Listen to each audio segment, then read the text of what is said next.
Yes. Yes. Welcome to the final episode of the Jersey Crew podcast. And I'm speechless. I'm going to hand it over to our new champion of the 20th anniversary of the Jersey Crew Fantasy League, BENz. Tell us how you feel. First of all, if you're watching on YouTube or live or whatever, make sure you go and listen to the podcast because that intro, I didn't know. So when he ripped off that 93-yarder, I had an out-of-body experience. Oh, I believe that. Because and you had instantly said, you're like, I know Ben's over there jumping right now. Oh, yeah. It was like my whole soul was delayed because I was like, it's not possible that he just broke out of that little, out kind of outside run and made it through. And doesn't it look like he's like not even running full speed as he's going? He's cruising. So good. I love that man. I know. I owe him 2 championships. And I can say that like very confidently is that Bijan is the reason I won both of these. 100%. And now if you broke down every number, everything, like maybe it's not just him, but like it's him. It's thank you, Bijan. Oh my gosh. I can't believe it. Sean deserved to win that championship. Yeah. And this is not two losses on the season before the championship. Yeah, right. Like this is not just like, oh, I won, so now I can give him this little like pity. No, he deserved to win this championship. Any other game, any other week, he would have won. His team was so good. His team was so good that his team had a bad week and still should have won. And his quarterback had 6 points. Yeah. And all of a sudden his for the first half of the 1 o'clock games, he's doing practically nothing. Yeah. And then just bursts out and is in the lead to go up 21 with Monday night left. I'm speechless. I don't even know. I know. Me too. I'm like, I don't even have an intro for BENz, the repeat back-to-back champion. Can you name that artist? I'll give you some credit if you can name that artist back-to-back.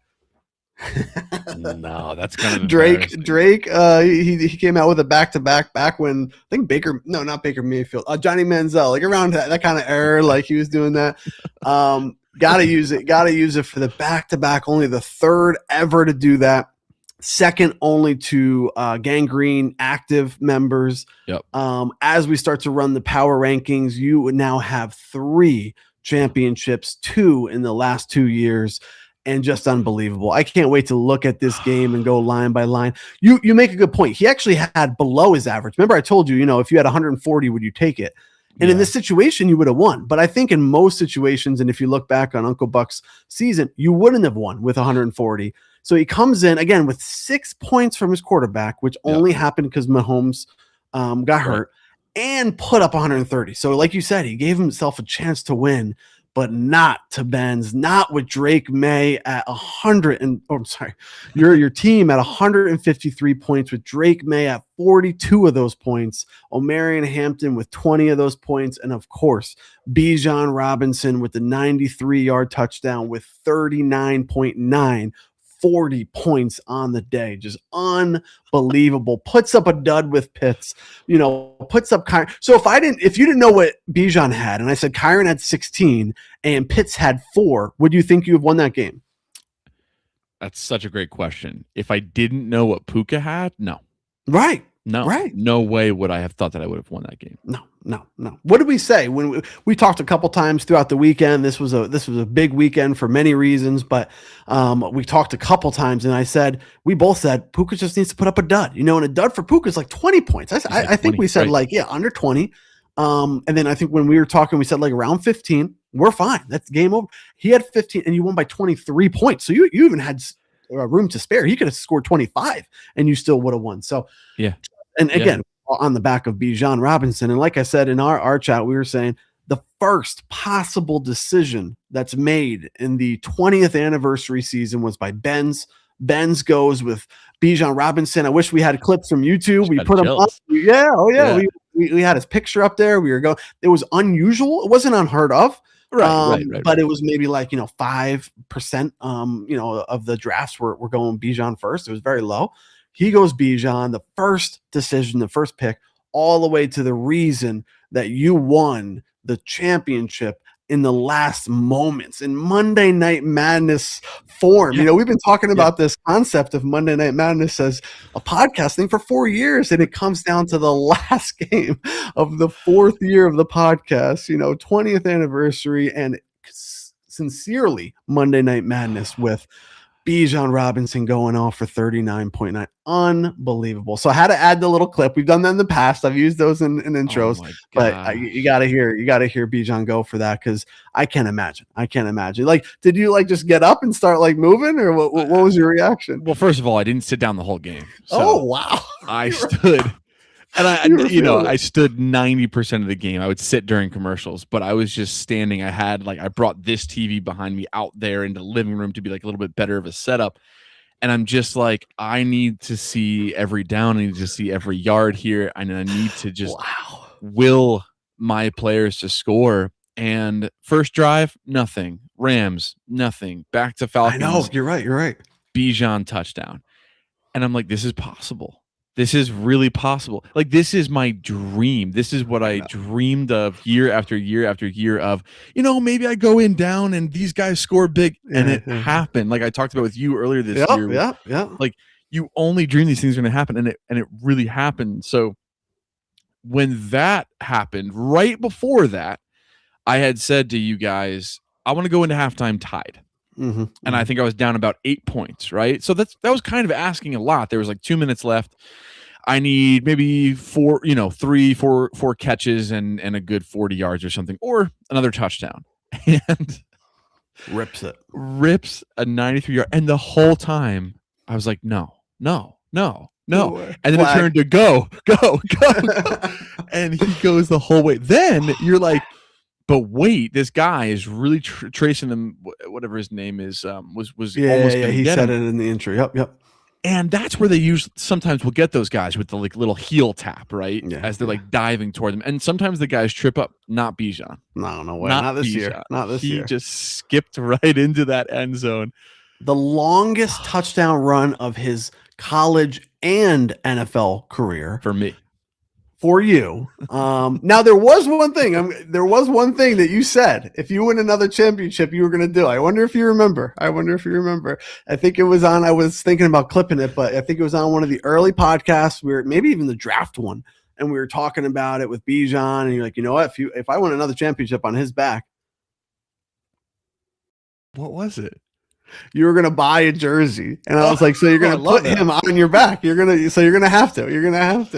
Are you kidding? Yeah. He put you on his back for 2 years straight. Just great draft choice. Really, most scrimmage yards, of course, especially after that last game of the entire NFL. Number 1 pick Bijan comes up huge for BENz in the final game of the season. Unbelievable. Any word from Sean? Any condolences or how's he doing? Oh, no. He's a great sport. Through text it's hard to tell, of course. So he could be over there just head in hands and weeping, but no, I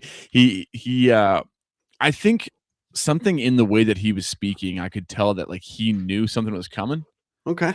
Where it was like he was up 21 and he was feeling okay about it. But as the day went on and as the game went on, I think he had to accept that this might happen pretty early. And the way that he was kind of like speaking, I think something in him just knew with the way that Bijan was playing. If Bijan was going to be the sole reason that I was getting back in the game and I had 2 extra players, I think he was just kind of calculating like, okay, well, this is going to be really hard for him to win then. And so no, he was a great sport. And it was just like, what an honor to play the brother that allowed a 7th grader into the league 20 years ago. Like, that's so cool and so special.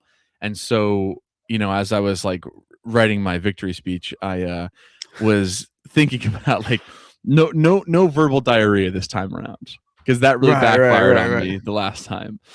Just absolute gratitude for the guy that I just beat again, I'll reiterate, I should not have beat. And not that my Right. team wasn't good. His team was just better. It's just the truth. I end up getting, edging him, and what great theater. What great like story. We've had storyline after storyline this year I in the know. 20th anniversary. It could not have ended in a I mean, for me, of course, in a better way, but in a more storied kind of way. You got the bookends of the league, and oh my gosh, yeah, I'm just so thankful. It's amazing.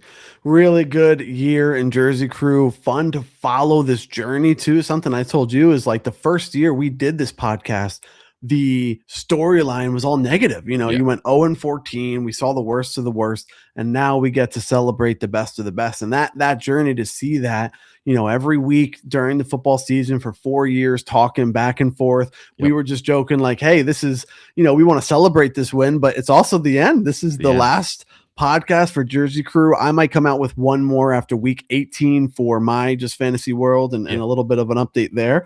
But last Jersey Crew update for the year after BENz wins back-to-back champions. And so going out on a high, but it's also like a huge testament to our journey and your journey to say, hey, when it's down, you were here and you were talking, and now when it's up, you're loving it and you're having a good time. But it's possible. Both ends of that is possible. And that's fantasy, and we talked a little bit, if you want to share about your other league too, is like perfect fantasy. It's like you win this, you're on a high, and what happened in the other championship that you were a part of. Yeah. Well, exactly. Like the whole like philosophy or like theory of like why we love this is that it's hard. And you pointed that out this morning, that like, yeah, we've got it documented that. And not to pat myself or ourselves on the back, but like we're here. Like we're here no matter what.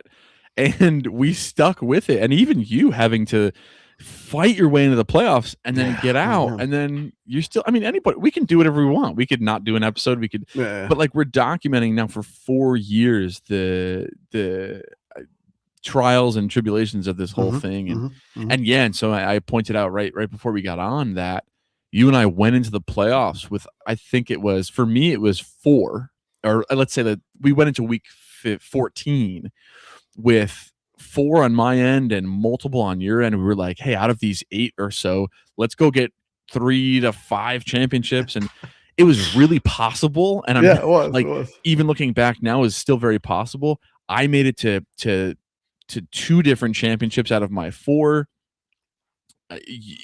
You were like fighting to get there yourself. You had won.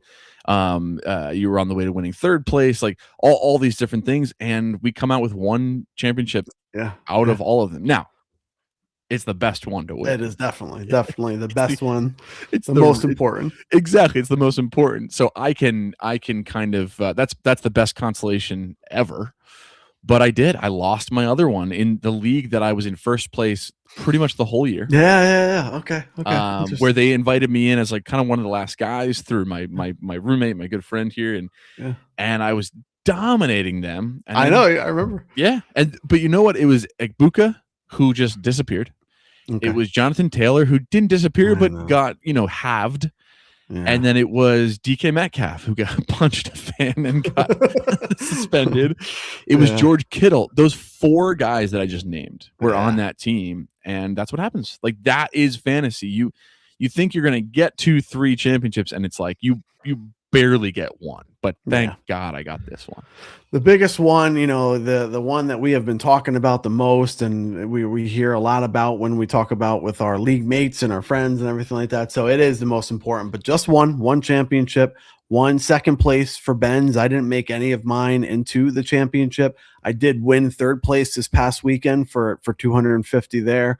I won the same league. I won most points, so that was another 250. So without even making the championship, I walked out with 500 in a profit. So happy about that. The other one today I was joking around with, I didn't even realize, but I start getting these notifications in Sleeper, and they're like, no, this is VH, this is V. I'm like, what are they talking about? I'm like, out of this. I lost the first round. I had a great year. I was like, I want to say 9-5 or something like that, and had a good year. And they're like, I'm like, we're looking at it, and apparently they also pay the most points, and I had the most points that year, and they ended up thinking it was someone else because of just a oversight, and then we're like, no, this is V8. So then I started getting the notifications. I won $300 for most points in that league. I didn't even realize.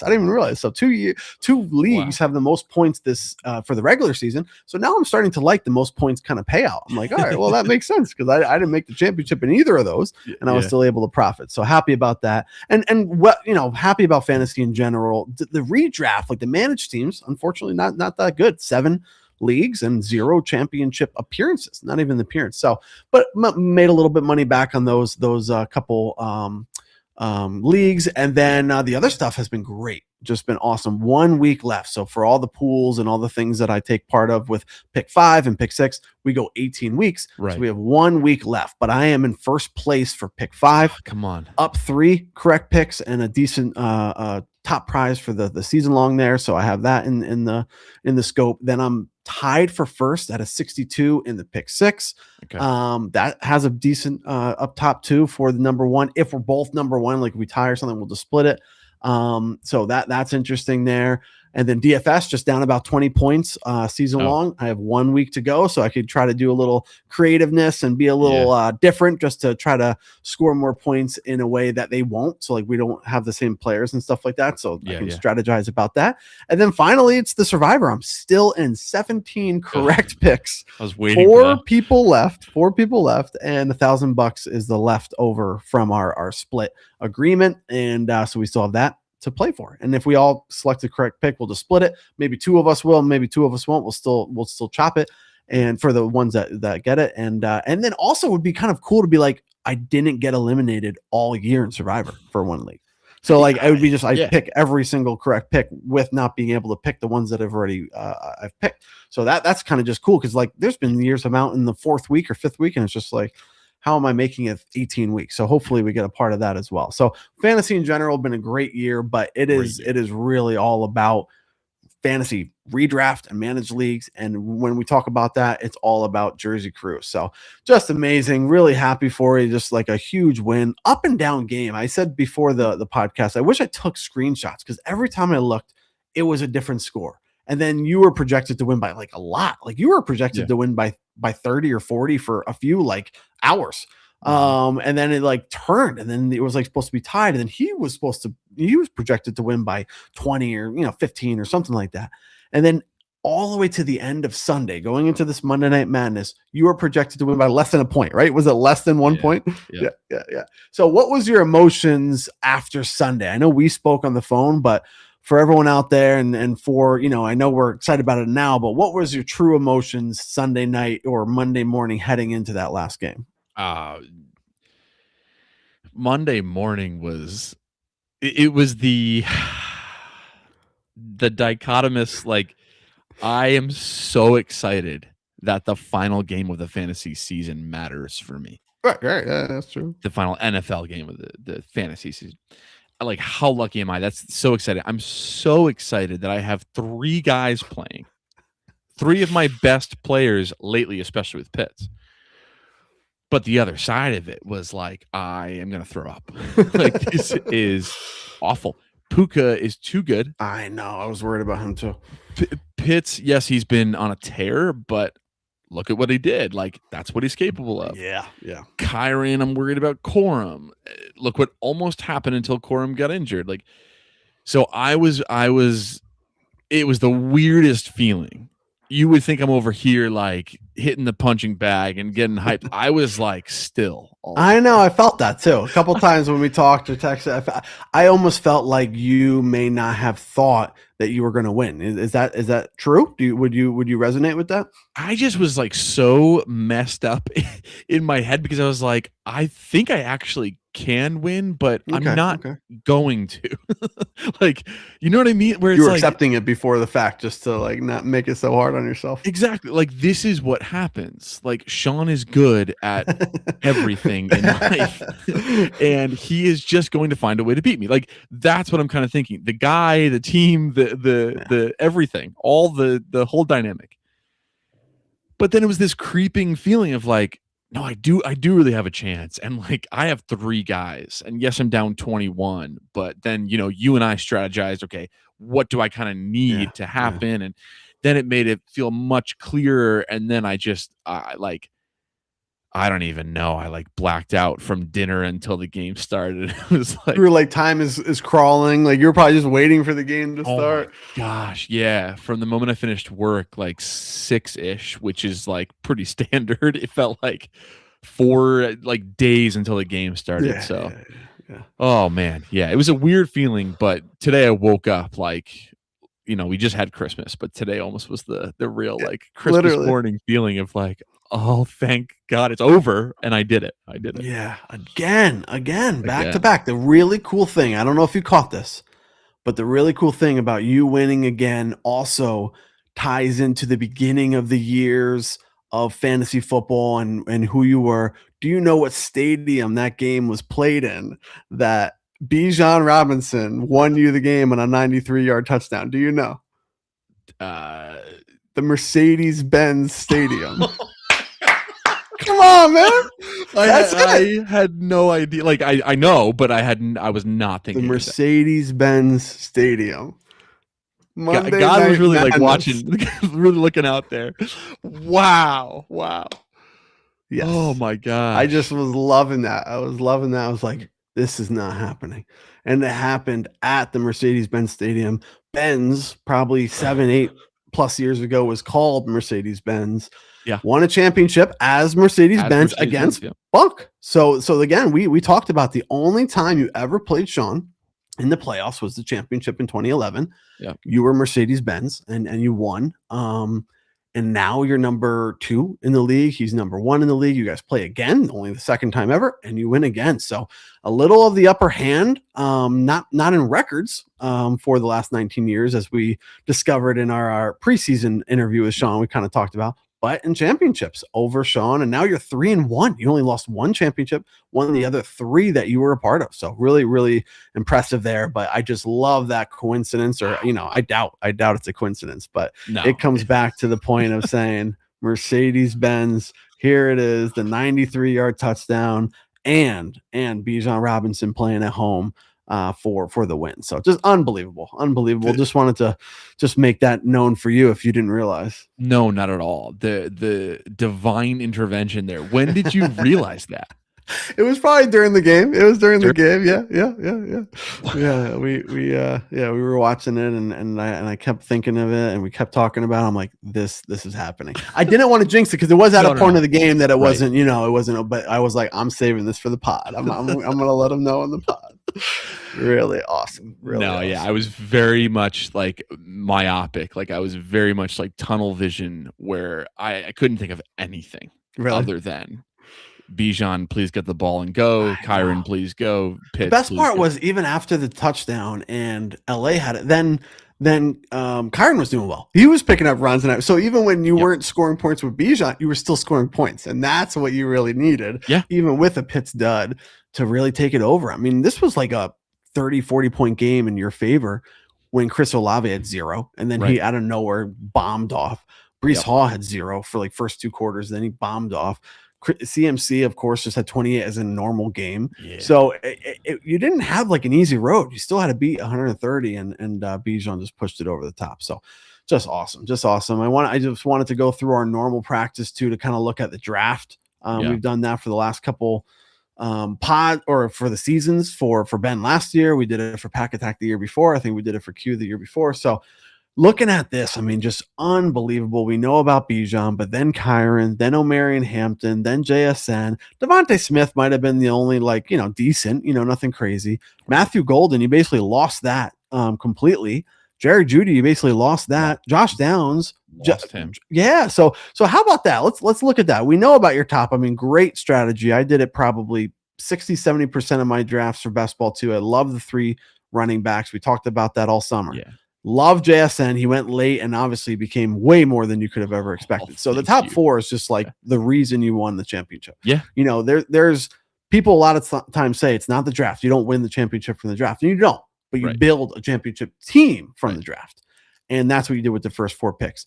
Tell me more so about the next 5 picks before Drake May, and how you feel that you overcame that during the year. it kind of answers itself in that it is my 10th pick in Drake May that I got potentially the MVP of the league Yeah, in the 10th literally. round. Yeah. That I was thinking this morning, it was like, what worked for me? Like, obviously Bijan, and it's so cool that you pointed out early on in this episode that like the first pick ended up being the reason I won. That's so cool. What a cool like parallel there. Yeah, yeah. But Drake May, I mean, is also as important as Bijan was this whole year, and Yep. he kind of absolved the faults of those 4 players in a row that I took, and those guys were gone. Like, Yep. so that's more of like I don't know, like an overall view of it, but that's why the whole season, if you look at my lineup in that championship game, in that playoff game, it is the same lineup you just named, with the Yeah. exception of that final piece that I was putting in. And Right, even right. this last week, I put in a piece in Kyle Williams just to try to strategize, just to try to get like some leverage Yeah. that really didn't work. No. And I still But was you able didn't to have a win. better option, being results oriented. Not Looking really. back, it wasn't like you could have made a lot more points from making another decision. Tesla, I guess, that's Tesla, but I don't know. You weren't going to do that, No, and I think no. that Williams made sense because of the correlation between the running back, or I'm sorry, the wide receiver and the quarterback that you were playing. Also, you made a great decision there. It was funny because Q texted me too, and he's like, "This is why I'm not in the championship," because he was like thinking maybe I do start Caleb there. We were talking about it a little bit, Okay. and he's like, exactly. So, but we went back and forth too, and I know that at a point you were decided, you didn't go with him, but you gave it a really, really good thought. And good thing you did. You made the right decision. So tell me a little bit about that decision that you had to go back and forth with Caleb or Drake May. Yeah, I would say I was like way closer than people might realize, like you're saying. Like I don't know if it was 50-50. It was probably more like 65-35, right, in favor of Drake May. But man, did he have like a really good 35% chance of starting, because the game that I knew that he was about to enter into against San Francisco was so much better than the Jets. And I just get so worried that Ramondre Stevenson is going to get into the end zone 2 times. Then Drake May becomes, superfluous for the rest of the game. And boy, did the opposite happen. Yeah, it did. So it did. It really was when, it was weird, but it's really when Mac Hollins and Kayshon Boutte ended up not playing that I was like, all right, it's another down. 2 of their starting wide receivers. Travion Henderson is playing. I'm going to play the better guy. I'm just going to play the guy who's gotten me here, the guy who's better and in the running for league MVP. And he just went off in the first half. It's what we needed. We knew there was a possibility, a high possibility that he was not going to finish the game, which we were right about. What we needed to figure out was he going to score enough points from his position and not just running backs during that 3 quarters or 3.5 quarters to make up for that time that he was going to be out, and the running scheme too to make up for that, because you might just pound the ground. Right. And he sure did. It was exactly what you were hoping for. 5 touchdowns or something crazy like that. Yeah. And just stomped them in the passing game. Did a really, really good job there, and still missed about 1.5 quarters. And he was at 42 points. So couldn't have asked for more there. You had a couple duds, the Kyle Pitts, that was late, but even the Smith, Kyle Williams, and then you said like even your kicker, like he's usually getting you double digits. And so there was a couple concerns, but your last couple pieces, including Bijan, really helped you seal the deal against Puka, who also had a dud. I have to admit, right? And even if he had 30, I mean, he wouldn't have won this game, but that's a low score for him and exactly what you needed. So a lot of things kind of came together for you. And then something else that I wanted to bring up and that we talk about too is the way too early playoff bracket. Once again, let's give it up for BENz, the correct pick. I want to say like 4 years in a row at this point. Honestly, I think it is. The Q year, did you pick Smooth when he won? I did. The only thing that I'm not sure. Pack Attack, I don't think I picked Pack think so. Attack. But so three out of the 4 years, and I think you got a lot of picks right in that year, but it wasn't the champion. That's got to be it, because when I picked myself last year, I remember you saying that I was on a streak. I don't know. I got to look back to see that Pack Attack year, but yeah, unbelievable that you have been able to do it time in and time out picking the right pick, but also the last 2 years picking yourself. I mean, it's one thing to call your own shot. That's what I do, right? But I never come through with it. Like I either lose the first time. You called your shot twice.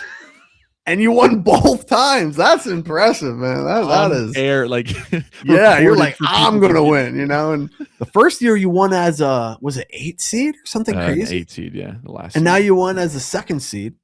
So you've won on both sides of it. You've come into the playoffs confident this year and won. You barely made the playoffs the year before with I think a losing record, and you won. So it's like, yeah. So what are you doing? Maybe something just popped into my head is like, what are you doing differently to create teams that are optimized for the playoffs? Because that's what's happening. You've made it to the playoffs both years, but during the playoffs, you have showed out both years for all 3 rounds.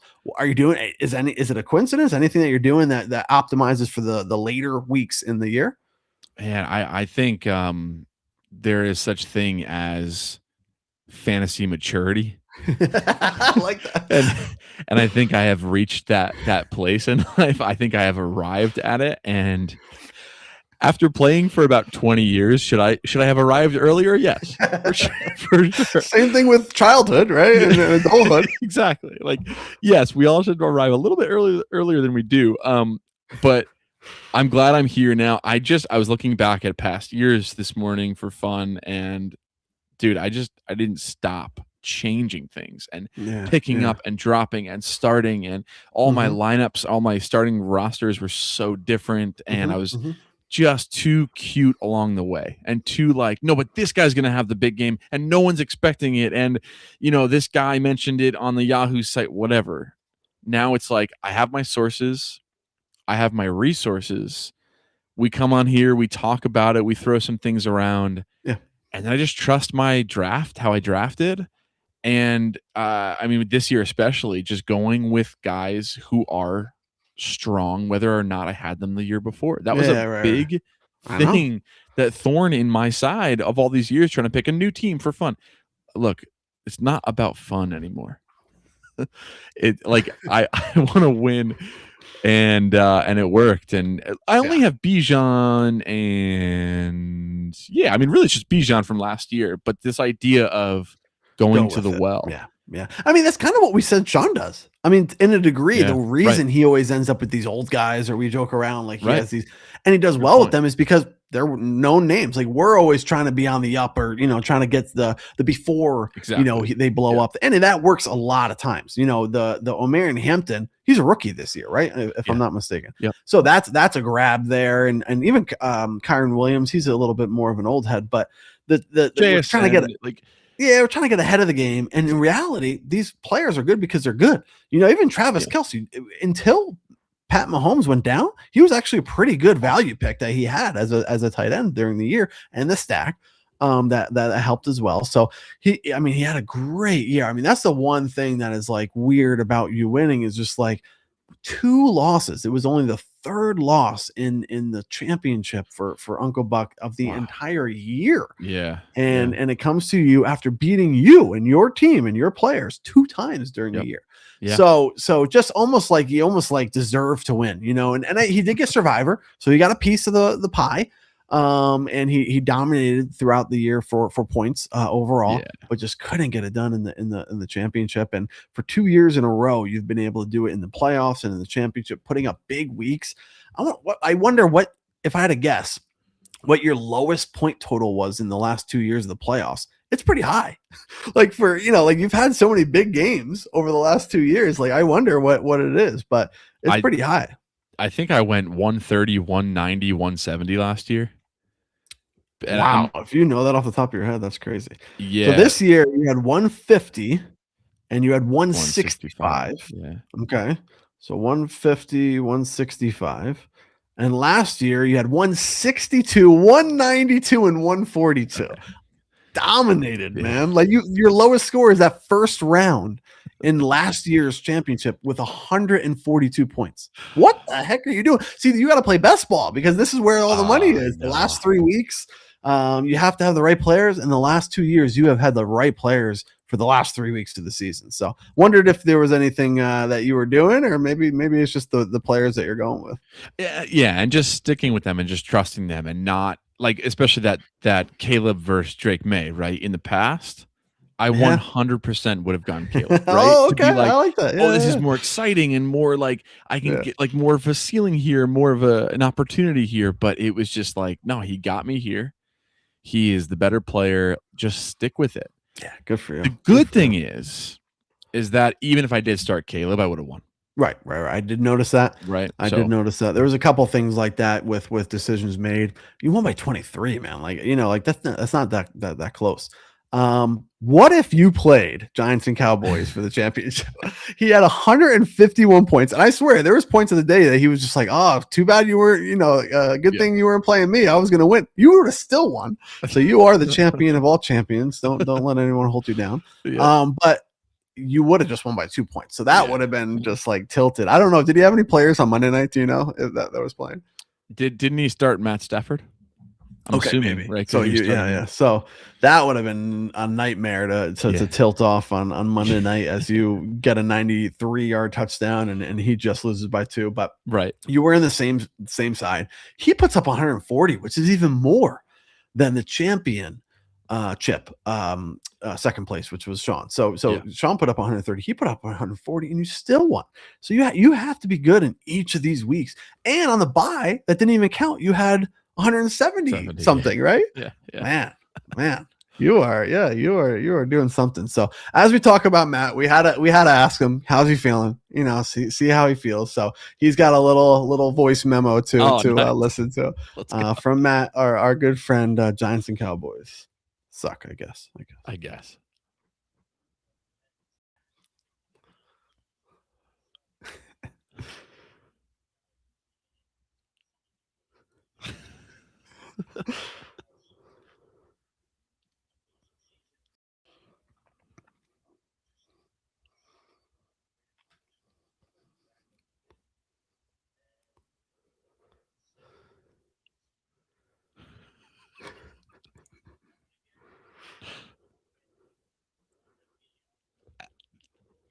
Yeah.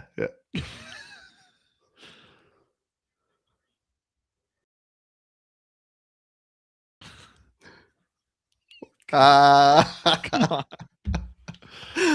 Oh, thank you. Nice. Thank you. Nice. That's that great. Is awesome. Great. Yeah. Much you had to throw that in appreciated. there. You had to throw that in there. Yeah, that's fine. Won, right? Didn't they just beat the Bills? That was a pretty good game. But man, you know what's funny is I think he said the same thing last year about him coming for you. No, Q said Q, yeah, because he had like a 10-second voicemail, but he was like, "We're coming for you." Oh, and, they did come for you, but you just held them off. You give him the stiff arm. You did the Bijan. You said, "Get off here."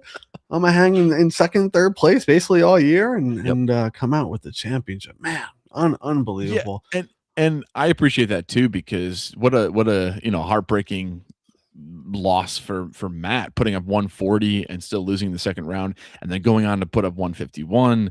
What a great season for him as well. And there's a few of you guys, like you're obviously included in that as well, and like obviously Sean, who the really, really good seasons, or just like fighting seasons. Just a quick shout out to Jet Up. True.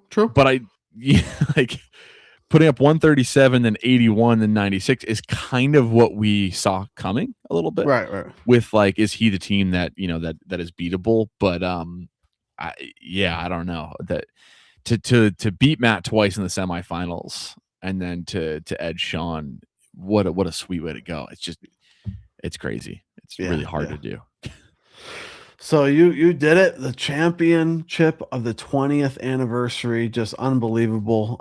Back-to-back champion, $2,000. Any idea what you're doing with all that money that you're going to win for Jersey Crew? I definitely didn't impulse buy fantasy champion 2025 swag. Really? Did you? Well, you're getting one. Let's show you. You're getting a ring. That I'm already. But you bought more? You had to get more stuff? Oh, yeah, of course. Because the ring is precious, right? Like, look at that thing. Yeah.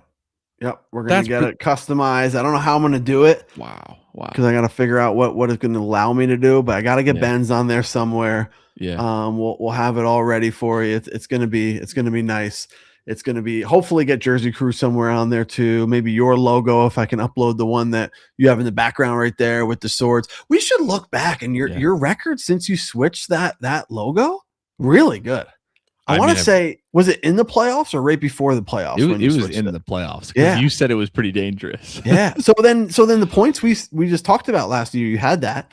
You had this year, then you went again with those points in the playoffs, all under the new logo. So maybe I can get that on here somewhere. But you will have a championship ring for the 20th anniversary Jersey Crew for the youngest member, the one that's been day one with us. We did a joint team the first year, and the youngest member then, youngest member now, and is taking down a back-to-back championship for the 20th year. So just awesome. Great job this year, and excited for you and be able to celebrate this and look back on a successful and profitable fantasy year. When's the last time you had a profit in the fantasy year with redraft? Anytime recent?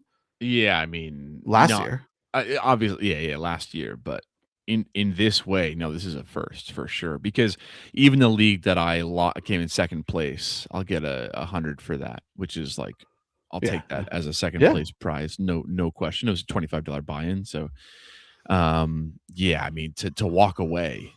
And that is pretty vindicating as well, where it's like I put a fair amount of money into this, right, for the resources and for the leagues themselves, but also just like, yeah, I mean, I got like NFL Plus, and now I can go and tell my fiance, tell Becky that it was like all worth it. And each year the season starts, and I have to kind of dole out, 50 for this, 70 for that. Like, it could be bringing back 2,000. Now we should maybe talk a little bit about next year if you're prepared to do that, as far as like, it's not going to be 2,000 again next year. Like, this is no, we're not going to do one year. Yeah, I don't have the details.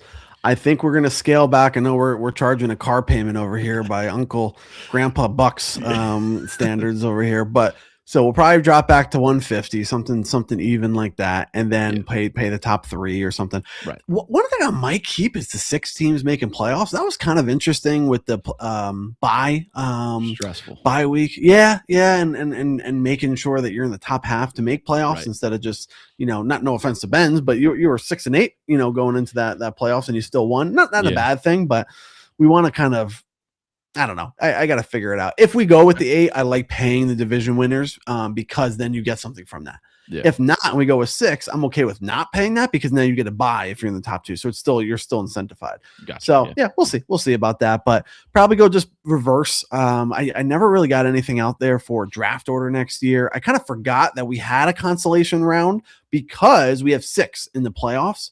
So every year prior, it was 8, and there was only 4 teams left. They didn't even do a consolation round because there's only 4 teams left. So I almost forgot there was a consolation round. So I don't think we're going to count that for any reason.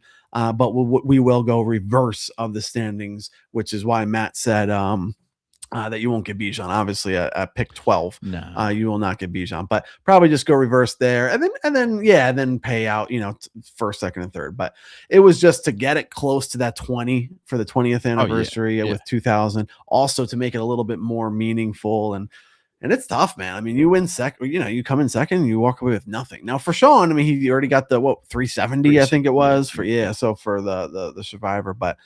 Wow, got it done. The one league you won was the biggest top prize, the most important, and you pulled it off. And the one that we talk about most consistently on this podcast every single week. So, anything else on your mind as we kind of wrap up this championship win? Oh man, yeah, it's tough. It's like I don't want to wrap it up, but it is just about time to go, and which means that.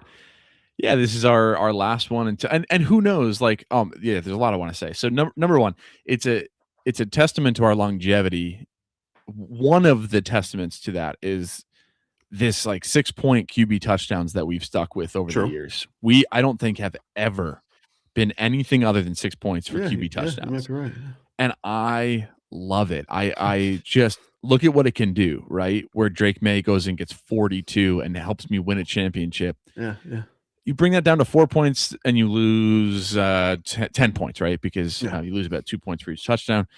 And that's a pretty big deal. And so it's just cool that there are so many things that we're updating, some things that we're just keeping the exact same, some things we're going to like revert to next year to kind of get back on track after 20th. Right. And then when we come to the 30th anniversary, who knows?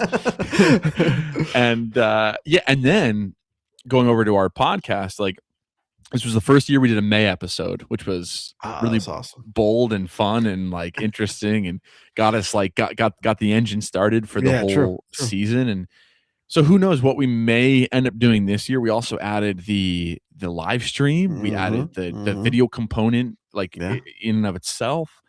And just, we got the former commissioner on with Sean like early in the year, right? Like some more people visiting. We did a live draft with other people. So just a little recap of the new things we did this year, and who knows what's to come for next year. So, True. Yeah. You got to make it good, because you're right. You're coming off a high now. Like, this is, how many times do we say every episode, the 20th year? Yep. Next year isn't the 20th year. It's just another year. Yeah. And maybe we switch some things up because of that, but it's just been so good and so steady. And I'm excited to see what we can do. Yeah. We did the YouTube stuff the first time this year. I love clipping that stuff and sending it to people. Yeah. Oh, they're just so good, because you get what the best parts are, during that conversation and getting with you. I think the last 2 years, you haven't missed an episode either. I think over the first 2 years, you would miss one or two during the season. Yeah. And then the last 2 years, I don't think you missed one at all. Definitely not this year.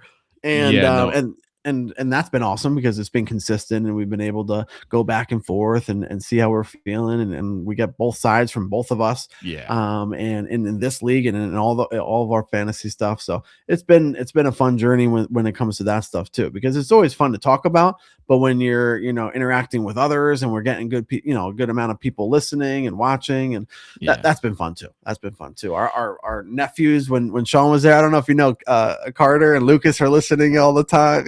Okay. No, I didn't know. I listened to the last episode, but he got new AirPods, and so he's like, I'm listening to the podcast with the AirPods. So that's what it's all about. That's what it's all about. That's what it's all about. So that's what it's been fun too, is on top of the league and the win and everything like that, just getting together, talking football, and having success with it too. On your side, and more of this league in the redraft. On my side, more of the pools. I'm never first in a pool to have a chance to go amazing.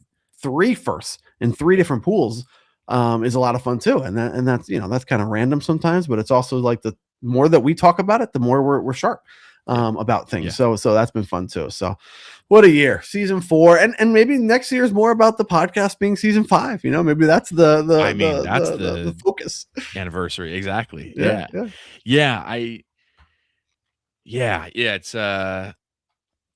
there's a lot to say. We've got a special thing going here, and I don't think it's a coincidence that as we talk more about things, things get a little bit sharper, right? And we do find a little bit more success here and there. So, I mean, just be remiss to not say a huge shout out to you and all the work you do for this podcast, and then just like all the work we do. Like, all of this is just for fun.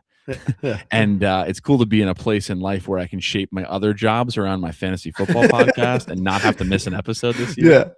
Because it's so valuable, like sitting here for about an hour and just and the interaction that we get, and if our nephews are listening now too. And so massive shout out to you being there all year, dude. You could have just like been so tapped out because of how things went, but still another congratulations to just like a successful year and one more week. But again, just to reiterate, it's not over yet for you. No. And a big part of the reason we do this and that I do this is to be profitable, bottom line. And for a one single survivor, cashing out 26 and all the other stuff that I've won in between, I'm already profitable for the whole year, including the redraft league. So it's like, I can look at that as, even though I didn't get anyone in the championship for my 7 leagues, I'm still overall, we still did what we needed to do, make more money than we spent. And that was the case, but mostly because of that survivor, and they're still up to grab. I'm not counting anything for season long. And some of these are 700, 400, 500 different things like that. So, and even in the second places, like if I don't get first, I still get something in the second place. And that's a big part of the reason we do this, not the whole reason, but a big part of it. So all right, man. End of the season, end of the podcast. another championship win. At least we're talking about ourselves, right? We could be talking about anyone. We could be talking about, Tom. We could be talking about Matt. We're talking about ourselves and you, especially for the Jersey Crew. So good thing that's the case. That's the case. Yeah. All right, man. Enjoy the rest of your off season. I'm going to start mock drafting tomorrow. Probably I'm going to get on. Maybe do some playoff drafts. Make sure the season's over, and then start mock drafting after that. Yeah, we'll get into it. Oh yeah, it's never too early, and now we get to genuinely enjoy football again. Yeah, true. For fun, true. Just watch a nice playoff game, and yeah. Our families can welcome us back. Yes, another shout out to Becky for her patience and support. Yes, and, absolutely. Yeah, a lot of patience. Thank you for all that. And enjoy your win. Enjoy your ring. Maybe send out a picture when you get your ring. If you want to put it on, send a picture to me. I'll get it out to the email group for Jersey Crew. So definitely send that once you receive that. I'll get it shipped to you. And then enjoy your win, and we'll talk next season. That's for sure. Yeah. Thanks everybody. Great season. Very honored to play with you all, and we'll see you next year.